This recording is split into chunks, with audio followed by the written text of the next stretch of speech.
Good afternoon, DC. I'm Olivia. And I'm Ashlyn, and today is Wednesday, September 27th, and here's the news. Attention seniors, this Friday, September 29th, is the last day to submit your KSBA First Degree College Scholarship Program application. More information is listed in the guidance webpage, but this one's specifically for students who will be first-generation college students and their family. Now stay tuned for an update on the hurricane money collection. Good morning, DCHS. What's up, DC? We're here to give you an update on what we've raised so far. So we've raised over $1,800, which is phenomenal. However, I think we're going for what, 3,000? 3,000. We have a little ways to go. We have 2 days to do this in. And as you all know, it's the girls against the guys. Right. The guys have raised $113.65. Thanks for the donation. and the girls have raised, $52. but we're going to up that. So, girls will rule. I'm not going to take a pie in the face. The girls are going to win. And so, girls, I need you to step up to the plate. We're going to be collecting through CCR. We have 161 staff members, teachers. If you just gave $5, we'd have over $800 just from the staff. And students, we have how many students? 1,760 something students. And if we get this last hoorah and everybody does their part by giving just $1, it's no doubt we'll reach our goal of $3,000. Attention FCCLA members, please stop by Miss Selby's room to sign up to volunteer at the Southern Oaks Elementary School Fall Fest that's this Thursday night. Also, FCCLA members need to have their t-shirt orders into Miss Hayden on or by this Thursday. T-shirts are $10. Every year, there are hundreds of known attempts to remove books from bookstores, libraries, and schools. That's thousands of lost opportunities to explore ideas that fuel understanding. Words have power, and access to diverse ideas make us all more powerful. Celebrate the freedom to read by checking out and reading your favorite banned book from the DC Media Center during Banned Books Week, September 25th through 30th. Now stay tuned for a message from the DC Media Center about Banned Books Week. 1. Congress shall make no law respecting an establishment of religion or prohibiting the free exercise thereof, or abridging the freedom of speech or of the press, or the right of the people peaceably to assemble and to petition the government for a redress of grievances. There's a lot to unpack in those 45 words, but let's focus on just a few of them. Congress shall make no law abridging the freedom of speech or of the press. It turns out that those words have led to some pretty furious debates throughout our country's history. Do we really have the ability to say whatever we want? Do we truly have free speech?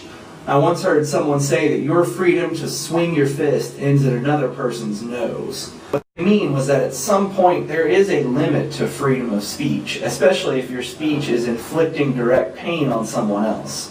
For example, in 1919, Supreme Court Justice Oliver Wendell Holmes Jr. wrote in the Schenck versus United States case that a person can't walk into a crowded movie theater and yell fire. And inherently, I think we can all agree that that's a bad idea and that there are inherent limits on our freedom of speech. Where is the line between freedom of speech and the limitations of that freedom? And if there is a line, who gets to decide that line? An example of excessive limitations on freedom of speech can be seen in the study of banned books. Thousands of books have been banned by various libraries throughout the country for a host of reasons.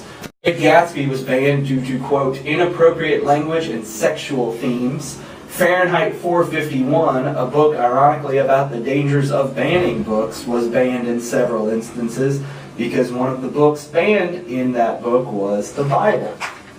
Even Harry Potter has been banned due to its references to sorcery and to witchcraft. Was it ever okay for public libraries to ban or restrict access to certain books? Sure.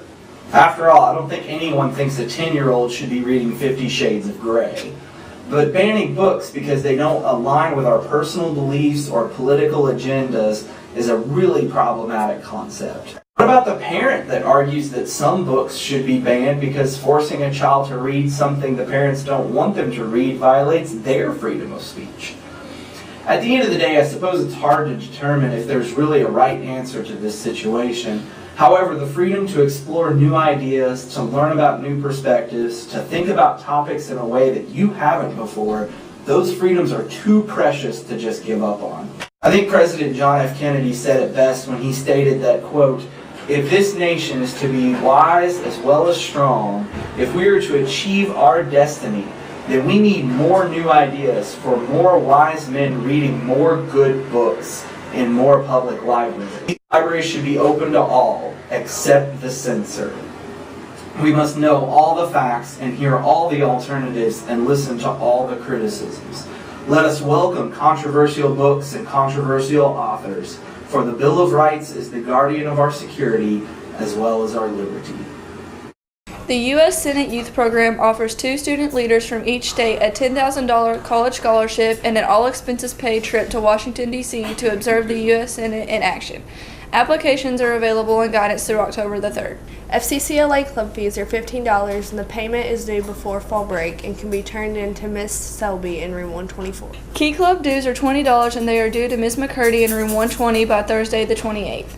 Young Democrats are going to be meeting this room at 3:30 in Mr. Howard's room, room 212. Just a reminder on Thursday that members of the DC Orchestra will be joining Mark Wood, one of the founding members of the Trans-Siberian Orchestra and a 7-string electric Viper violin player. They will be performing at 7 p.m. in our auditorium. Tickets are $10 from any orchestra member. Please come celebrate music with us. Here is more information about it. Any student interested in taking the October ACT test can go to act.org to register, but you will encounter late fees. Any questions, please stop by guidance or see Mr. Pippin in the CCR Center. PSAT signups are now available. The PSAT NMSQT will be administered at DCHS on October 25th. This is the test whereby juniors can qualify for the National Merit Scholarships.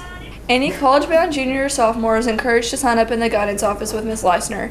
The cost for the test is $16 and checks can be made payable to DCHS. The deadline to sign up is October 17th.